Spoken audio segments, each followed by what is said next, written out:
시청자 여러분 안녕하십니까. 시청자 여러분, 황교안 한국당 대표가 지난 6일에 보수 대통합 제안을 한 것을 계기로 해서 야권 대통합 움직임이 본격화되고 있는 것 같습니다. 이런 가운데 김무성 전 대표가 21대 총선 불출마를 거듭 시사하면서 보수 대통합의 막후 조정력을 자임하고 나서서 눈길을 끌고 있습니다. 보수 대통합 문제 어떻게 되어가고 있는지 서정욱 변호사님과 함께 논의해 보도록 하겠습니다. 서 변호사님, 예. 오늘 아침 조간에 중앙일보죠. 예. 김무성 대표가 그동안 막후에서 진행되어 온 보수 대통합과 관련한 그런 인터뷰를 아주 한 면에 걸쳐서 했더라고요. 좀 읽어보셨죠? 예. 황 대표 측도 또 다른 뭐 이렇게 플랜 B랄까? 아까 김무성 대표가 플랜 A라면은 제안을 하면서 또 지금 막후에서 물밑 논의가 진행되고 있는 것 같은데 어떻게 되어갈 것 같습니까?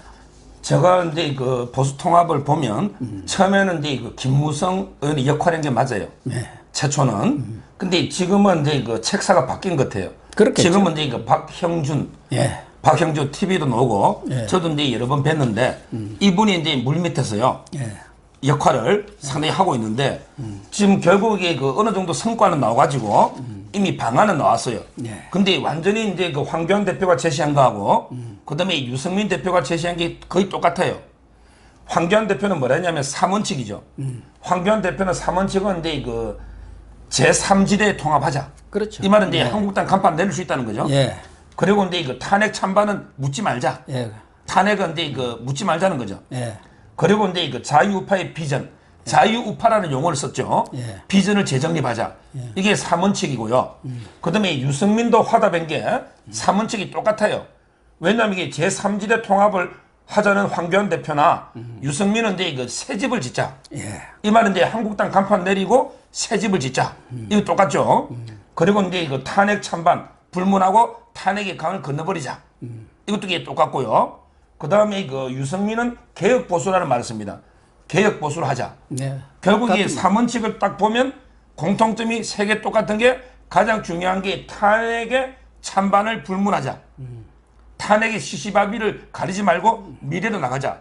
이게 핵심 아닙니까? 예. 예. 근데 저는 이 방안에 반대하는 거예요. 저는. 예. 왜냐하면 이게 그 탄핵이라는 게 우리 5천년 역사의 가장 중요한 정치적 사건이다. 과연 이게 시시비비를 안 가리고 무조건 이게 봉합하면 썩어서 골마에게 터질 수도 있는데 이걸 이게 안 가리고 무조건 묻어놓고 한 집을 지가지고 통합할 수 있느냐 이런 의문이 드는 거예요. 항상 이 정당이라는 게 뭐예요? 정당이라는 건 이게 정치적 견해를 같이 하는 사람들의 모임 아닙니까? 예. 근데 탄핵에 대해서 찬성하는 사람 유승민하고 그다음에 탄핵이 무효라고 외치는 우리 공화당하고 한국당 세 당이 한 지붕을 지면 과연 이게 그 화합적으로 통합이 되겠습니까? 저는 상당히 그 부정적으로 보는 거예요. 그러나 현 시점에서 그 부분에 대한 시시비비를 가리다 보면은 예. 통합 논의는 사실상 거의 물 건너간다고 봐야죠. 예. 왜 그러냐면은 총선까지 기간이 이제 한 5개월 정도밖에 안 남은 상황에서 시시비비를 가리고 누구는 빼고 누구는 넣자 이러다 보면은 어떤 합의점을 찾지는 어렵지 않겠냐. 그러니까 이런 문제는 일단 통합을 통해서 일단 총선에서 이겨야 하고 문재인 정권에 대해서 중간 심판을 제대로 해야 한다. 그러한 대의를 앞세우되 끝나고 나서도 얼마든지 그 부분에 대해서는 역사적 평가도 할 수 있고 또 뭐 별도로 어떤 그 시시비비를 가리는 절차가 있을 수 있지 않겠냐 그런 생각인 것 같아요. 예. 통합론자들은. 예. 근데 저는요 모든 일에는 이제 그 선후 순서가 있잖아요. 제가 이제 그 보수 제거를 위해서 제가 생각하는 거는 3단계입니다. 첫째는 이제 그 투쟁, 두 번째가 쇄신, 세 번째가 통합이에요. 이 말이 이게 무슨 말이냐면 첫째 투쟁이라는 게 뭐냐? 만약에 연동형 비례제 있죠. 패스트 트랙이 통과돼 버리면 이미 통합은 논의할 필요가 없어요. 그건 뭐 물 건너가는 패스트 트랙이 되면 이게 다당제로 가는 거죠.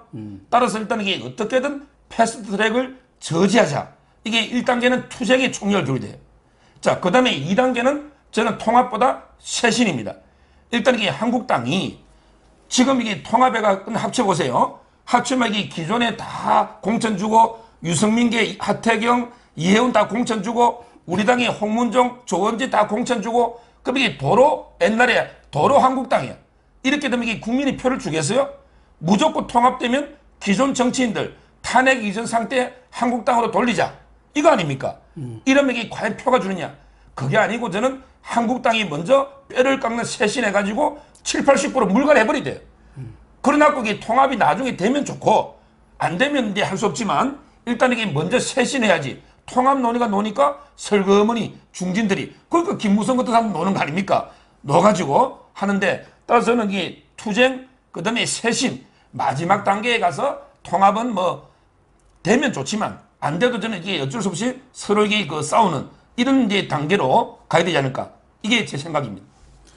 그러니까 쇄신이 먼저 돼야 한다는 말씀은 옳은 것이에요. 지금 한국당이든 뭐 바른미래당이든 어디 당이든 우리 국민들은 그 똑같은 얼굴들끼리 똑같은 사람들이 나와서 이런 정치를 하는 것에 대해서는 진저리를 찌고 있어요.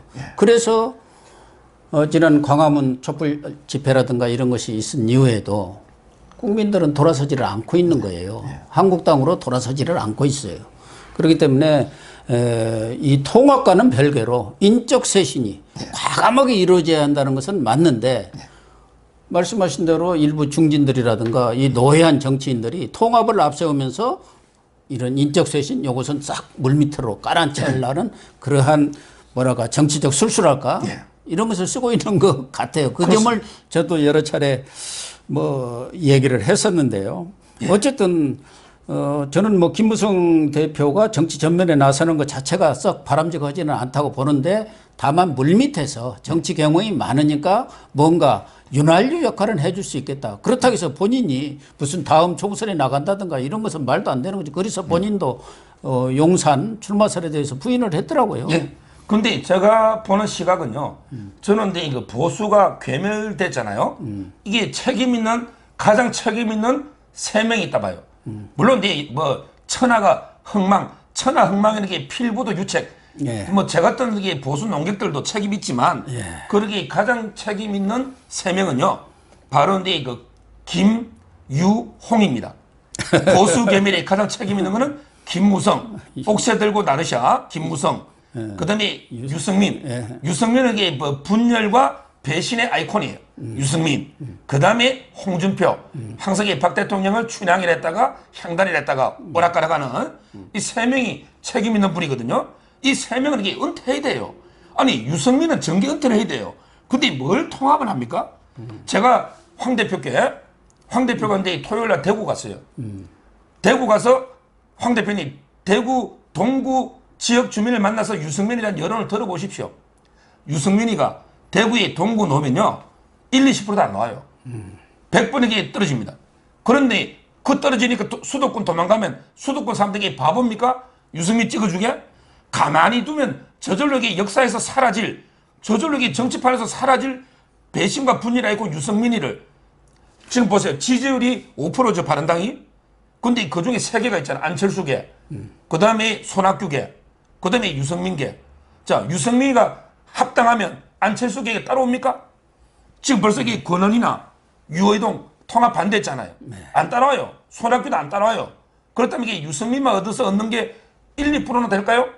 근데 잃는 거는 결국에 유승민하고 합치면요.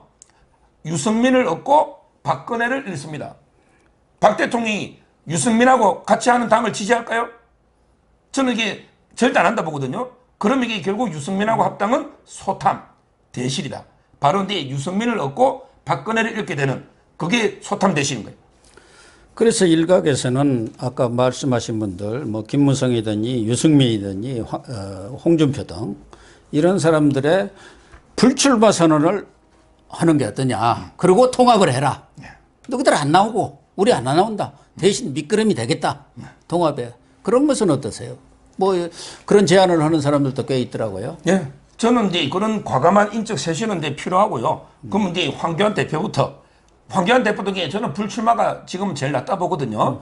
정말 이게 그 새롭고 젊고 개혁적인 사람으로 완전히 싹쓸이 물갈이 하려면 중진들에게 먼저 용퇴하는 이런 게 모습을 보여주되고요. 그리고 이제 저는 내년 총선은요, 어떻게 보느냐면 문재인과 박근혜의 2라운드라 봐요. 지금 이게 박 대통령이 완전히 죽은 거 아닙니다. 옛날에 우리 삼국지에도 보면 죽은 그 제갈공명 있죠. 죽은 제갈공명이 살아있는 사마중단 있잖아요. 사마중단을 이렇게 이긴 고사도 있지 않습니까? 1라운드는 이게 박근혜 대통령이 가짜뉴스로 사기 탄핵을 당해서 어떻게 보면 이게 그 1라운드는 참패했지만 그렇게 정치는 영원히 끝난 게 아니에요. 2라운드가 있다면 내년 총선은 저는 박근혜 대 문재인 그리고 이제 그 탄핵 찬성 대 반대파 그리고 이제 현 주사파 대 자유우파 이런 게 싸움으로 보거든요. 따라서 뭐 지금 이게 여론이요. 옛날에 그 탄핵 때 있죠. 그때는 이게 90% 국민 이상이 탄핵이 다 찬성하고 박 대통령이 코너에 몰렸잖아요. 근데 지금 와서 2년 반 재판하다 보니까 박 대통령이 돈 10원 하나 받은 게 없네? 뭐 좀 이게 억울하네? 이래가지고요. 탄핵이 잘못됐다는 사람이 자유우파에서는 훨씬 다수입니다. 자유우파에서는 탄핵이 잘못됐다는 사람도 많기 때문에 저는 탄핵의 부당성을 계속 알리고 하면 오히려 그 급격하게 탄핵에 대해서 여론이 뒤바뀔 수 있기 때문에 무조건 이게 탄핵 찬반 불문하고 묻고 가자. 이거보다는 오히려 시시비비를 가려서 탄핵이 잘못된 걸 알리면 오히려 총선에 승리할 수 있다고 봅니다. 뭐 탄핵과는 별개로 김무성 전 대표가 본인이 불출마를 하면서 소위 국민들로부터 좀 지탄을 받는 그런 다선 중진들을 안고 같이 물러나면 어떨까요? 그런 역할을 좀 해주면은 좋지 않겠어요? 나도 물러나니까 당신들도 그 책임이 있으니까 물러나자 같이. 그러면 좀 나름대로 그 깨끗하게 물러나는 모습을 보이지 않을까 하는 생각도 들기는 하는데. 근데 이거 제가 알기로요. 그 보수 한국당에요. 김무성 말 들을 사람 별로 없어요. 없어요? 김무성에 영향이 없습니다. 아니, 영향보다는 어떤 그 물꼬를 터주는 것이죠. 지금 아무도 물러나겠다는 사람이 없잖아요. 다선 중진들 다 무슨 원내대표 오겠다, 무슨 뭘 다음에 당선되면 뭘 하겠다고 또 그런 사람들만 있기 때문에. 그런 게 스스로 물러나겠다는 사람이 없으니까 제 말은 이제 결국 공천에서 상당히 그 인위적으로 물러나게 만들어야죠. 스스로 물러나지 않으니까 공천에서 이제 그 공심위원들을 정말 이게 그 제대로 구성해가지고 공천에서 대폭적인 물갈이를 해버리면 본인들에게 어쩔 수 없이 밀려납니다. 그래서 김무성 같은 경우는 공천 이런 것도 완전히 여론조사를 하든가 국민들 뜻에 따라서 아니면 외부 사람으로 하자 그렇게 제안을 하고 있는 거 아닙니까? 당내에서 해봤자 뻔하거든요. 다 또 나눠먹게 하니까. 근데 여론조사 전면적으로 하자는 것도 상당히 문제가 있는 게 그럼 이게 개혁 공천이 됩니까? 예를 들어 이제 박사님처럼 정치 신인들하고 오랫동안 몇 선 한 사람이 여론조사를 하면 그건 이게 인지도는 누가 이겠습니까? 옛날에 YS나 이해창 있잖아요. 이때 그 개혁 공천을 보면 전략 공천도 많이 했거든요. 따라서 저는 상당히 그 지역별로 예를 들어 이제 수도권하고 영남권, 영남권이 텃밭 아닙니까? 이런 경우는 과감하게 물갈이 해버리고 제대로 참신한 사람을 전략 공천을 할 수도 있는 거고, 그 다음에 수도권 같은 데는 또 본선의 경쟁력이 중요하니까 그거는 이제 본선 경쟁력도 현역들 따져보고요. 지역별로 다양한 전략들이 넣어야 되지. 무조건 여론조사만 가지고 하자. 이건 기득권의 연장이라 또 봅니다. 그래서 황교안 대표에 대한 불만들이 많이 나오는 거 아닙니까? 그동안 황교안 대표가 그렇게 아무런 무슨 신세진 사람 없이 대표가 됐으면은 인적 쇄신, 물갈이 이런 것들을 과감하게 해 나가셔야 하는데 그냥 미적 하다가 결국은 코너에 몰리니까 통합이라는 이런 거 들고 나온 거 아니냐. 물론 뭐 그쪽에서도 해명은 하죠. 아니 지금 야당과 여당이 이렇게 뭐 극한 대립을 하고 있는 상황에서 우리 쪽 인적 쇄신을 한다고 하면 누가 그 싸우겠느냐. 시간이라는 게 필요하다. 타이밍이라는 게 그런 얘기를 하지만 그럼에도 불구하고 과감하게 인적 쇄신의 그런 의지를 표명하면서 그런 작업들을 해왔더라면 쇄신안도 만들고 그랬더라면 그래도 뭔가 이 국회에서 법안 처리를 저지하고 그러고 나면은 대규모적인 인적 쇄신이 있겠다는 그런 확신을 가질 수가 있는 그런 게 지금 없단 말이에요. 그렇죠. 저도 이제 박사님 말씀에 공감하고요. 물론 이제 아까 제가 3단계 이야기했잖아요. 첫째는 투쟁, 그 다음에 쇄신, 그 다음 통합이잖아요. 지금 이게 쇄신 다 해버리면요. 투쟁은 누가 합니까? 그러니까요. 그러니까 이 패스트 트랙 때문에 어쩔 수 없는 저도 이게 이해는 되지만 그러나 이게 그 구체적 명단은 아니더라도 쇄신안 같은 거 쇄신의 만들어요. 방안 같은 거는 놓는 게 맞고요. 저는 황 대표님께 꼭 하나 말씀드리는 게 요즘 이게 그 황 대표님도 상당히 그 여론조사 보면 위기예요. 네, 위기죠. 옛날에 이게 1등 계속 달리다가 얼마 전에는 이게 갤럽 보면 이낙연이하고 뭐 10% 차이 나는 이런 게 여론조사 나오지 않습니까? 그래서 제가 황 대표께 하는 말씀이 야, 그럼 이게 옛날에 1등 할 때는 유승민하고 손잡아가 1등 했는데 유승민하고 손을 안 잡으니까 어떤 떨어지느냐? 그게 아니잖아요. 옛날에 여론조사 1등 할 때 유승민하고 무슨 관계 있어요? 그럼 이게 왜 황 대표가 위기에 빠지냐? 한마디로 저는 이제 그 쇄신 논의도 그렇지만 대여 투쟁력이 약하단 말이에요. 대여 투쟁. 야당의 존재는 강력한 대여 투쟁 견제인데 너무 이게 자꾸 현 정권의 독주를 못 막고 끌려가다 보니까 너무 이게 유약한 이미지가 있다 보니 그래서 이게 자유우파 쪽에서 지지율이 떨어진 거예요. 이게 원인이에요. 원인을 똑바로 알아야 여기 대책도 앞으로 이게 강력한 투쟁, 야당성을 회복하는 선명한 투쟁 이게 대안이 돼야 되거든요. 근데 대안을 잘못하다 보니까 우리 유승민하고 손잡는다. 유승민하고 손잡으면 황 대표님 지지율은 더 떨어집니다. 우리 유승민한테도 먹힐 수가 있어요. 제가 보기에 손잡으면 유승민에게 띄워주는 거예요. 따라서 저는 이게 원인과 처방이 다 잘못된 걸로 보이는 거예요. 하나 참고할 만한 여론조사가 이제 중앙일보에서 임기 반환점과 관련해서 여론조사를 했는데 한국당에 대한 지지는 28.6%가 나왔고 민주당은 38.4%예요. 그런데 한국당과 바른미래당의 그런 지지율을 그냥 뭐 그걸 전제로 해서 여론조사 한 것은 아니지만 지금 나와 있는 지지율만 합친다면 36.1%예요. 한국당하고 바른미래당하고. 그렇게 될 경우 38.4 대 36.1이기 때문에 한번 싸워볼 만하지 않느냐 이런 얘기가 있고 서울에서 보니까 통합을 할 경우 바른미래당과 한국당이 민주당은 33.8이고 통합 야당 38.4로 앞선 것으로 나와 있고 PK에서도 민주당은 38.5 통합당은 42.5%로 다 앞서는 걸로 나와 있어요. 그러니까 통합의 시너지까지를 합친다면은 충분히 승산도 있지 않겠느냐. 이런 게 이제 오늘 중앙일보 여론조사 결과예요. 중앙일보는 자체 여론조사를 하기 때문에 거기 마사지 할 가능성은 다른 뭐 일반 여론조사 기관에 비해서는 적어요. 그것도 하나의 효과는 아니고요. 하나의 참고 자료는 되지 않겠냐 하는 생각이 들어요. 뭐 그 말씀 알겠는데 한마디로 근데 이거는 가정적인 여론조사고요. 가정적인. 그리고 이제 이거 뭐 통합이나 이런 건 상당히 뭐 좋은 말을 여니까 국민들이 여론조사할 때 야 통합은 다 좋은 말이잖아요. 긍정적이고. 그래서 이게 여론이 좀 높게 노는데 항상 이 그 화학적으로 완전하게 잘 통합이 됐을 때 최상의 시나리오가 이렇다는 거고요. 그럼 이게 옛날에 안철수하고 유승민 합칠 때 바른미래당도 통합하면 이게 여론이 올라갑니까 내려갑니까? 그때도 이게 통합하면 잘 될 거라고 여론이 나오니까 통합했는데 결과적으로 이게 대참패로 끝나서 지금 이게 바른미래당이 갈기갈기 찢어져 가지고 5% 정당밖에 안 됐잖아요. 만약에 유승민하고 우리 공화당하고 한국당하고 이게 통합이 됐다. 아까도 말했지만 우리 공화당의 조원진하고 그다음에 유승민하고 이게 통합이 됩니까? 한 지붕에서 매일 자고 나면 싸울 거 아닙니까? 그렇잖아요. 그럼 이게 국민들이 볼 때 야 저는 복숭아학당 매일 싸우느냐 이렇게 되면 이게 지지율이 오히려 급락할 수도 있는 거예요. 항상 저는 덩치만 키운다고 표를 많이 하는 게 아니고 뜻을 같이 하는 사람들이 똘똘 뭉쳐서 제대로 이게 싸울 때 대한 정당이 되는 거죠. 따라서 이 여론조사는 아주 화학적으로 잘 됐을 때 가정한 거고 실제로 이게 그 전혀 색깔이 다른 세 당이 합치면 날마다 이게 싸움 박질로 우리 국민의 지탄 비판을 받을 가능성이 많기 때문에 일률적으로 이게 말할 수는 없는 거예요.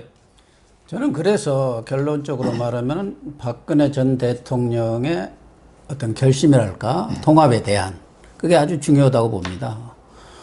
예를 들면 뭐 박근혜 전 대통령이 우리가 예상하는 대로 한국당은 안 돼, 유승민 안 돼 해버리면은 이건 뭐 통합은 사실상 물 건너가고 뭐 잘해봤자 뭐 대통합 얘기를 황 대표는 했습니다만 소통합도 될까 말까고 만약에 박근혜 대통령이 전 대통령이 좀 더 포용적인 입장에서 이번에는 다 무슨 탄핵이다 이런 것은 접어두고 큰 대의를 위해서 통합하는 쪽으로 가는 게 낫겠다. 좋다. 이런 쪽으로 결론을 내려준다 한다면은 저는 다음 총선에서 크게 한판 겨뤄볼 만하고 승리의 가능성이 높다고 봅니다. 근데 박근혜 전 대통령이 과연 그런 결단을 내릴 것인가? 거기에 대해서는 저는 의문입니다. 네, 박 대통령은 이제 이거 아마 1월 달쯤에는 메시지에게 놓을 것 같아요. 어떤 메시지가 놓을지는 모르지만. 우리 공화당에서도 근데 탄핵에 대해서요. 제가 그렇지만 저는 뭐 탄핵을 찬성했다 해서 모두 배제하자. 모두 이게 안 된다 이게 아니고요. 최소한 이게 탄핵의 주동 세력이 있죠. 최소한 이게 탄핵을 주동한 유승민이나 김무성이나 이런 몇몇 사람들은 용태식이고요. 근데 이게 단순하게 가담한 사람 있잖아요. 이런 사람들에게 껴안는 게 맞고요. 그 다음에 두 번째는 이현주 의원처럼 옛날에는 이게 탄핵에 찬성했더라도 지금 와서 보니까 그렇군요. 자유민주 체제에 대한 탄핵이었다. 지금 와서 보니까 이게 탄핵은 좀 잘못된 것 같다. 이렇게 스스로에게 또 자기 성찰하는 분도 있잖아요. 이런 분들에게 당연히 포용하고요. 따라서 저는 무조건 탄핵 찬성했다 해서 배제하자. 이런 게 아니고 다 이게 통합으로 안고 가되 예를 들어 유승민, 뭐 김무성이처럼 탄핵을 완전히 주도한 사람 있잖아요. 이런 사람들에게 좀 배제하는 게 박 대통령 통합에도 한번 생각해 보세요. 박 대통령하고 이 유승민 관계를 알잖아요. 입문부터 비서실장부터 탄핵 과정을 다 알잖아요. 그래서 박 대통령이 배신의 정치 심판해달라고 했잖아요. 근데 보란 듯이 유승민하고 통합해가지고 지분을 지금 자유한국당 지지율이 30%죠. 바른당이 이게 5%인데 유승민의 지분은 1, 2%예요. 이걸 이게 어떻게 1대1로 대등하게 통합합니까? 그게 안 되는 이게 말이 안 얘기죠. 되잖아요. 따라서 저는 이제 박 대통령의 어느 정도 지지를 얻으려면 최소한 이게 유승민이나 김무성 이 정도는 상징적으로 심판해주고 통합을 해야지 무조건 이게 유승민한테 한국당을 갖다 바치는 이거는 말이 안 된다는 거예요. 네, 시청자 여러분. 통합 논의가 본격화 되면서 통합의 방법이랄까 또 박근혜 전 대통령의 탄핵 문제에 대한 처리를 놓고 정말 백인백세 그야말로 백가쟁명의 목소리가 터져나오고 있습니다. 그럼에도 불구하고 내년 총선에 승리하기 위한 대의라는 큰 차원에서 야권 통합이 어떤 방향으로 가장 바람직하게 흘러갈 것인가 이런 문제들은 지금 예단하기는 어렵습니다만은 우리 모두가 관심을 갖고 힘을 모아주는 것이 바람직하지 않나 그런 생각을 해봅니다. 오늘 방송 마치겠습니다. 감사합니다. 감사합니다.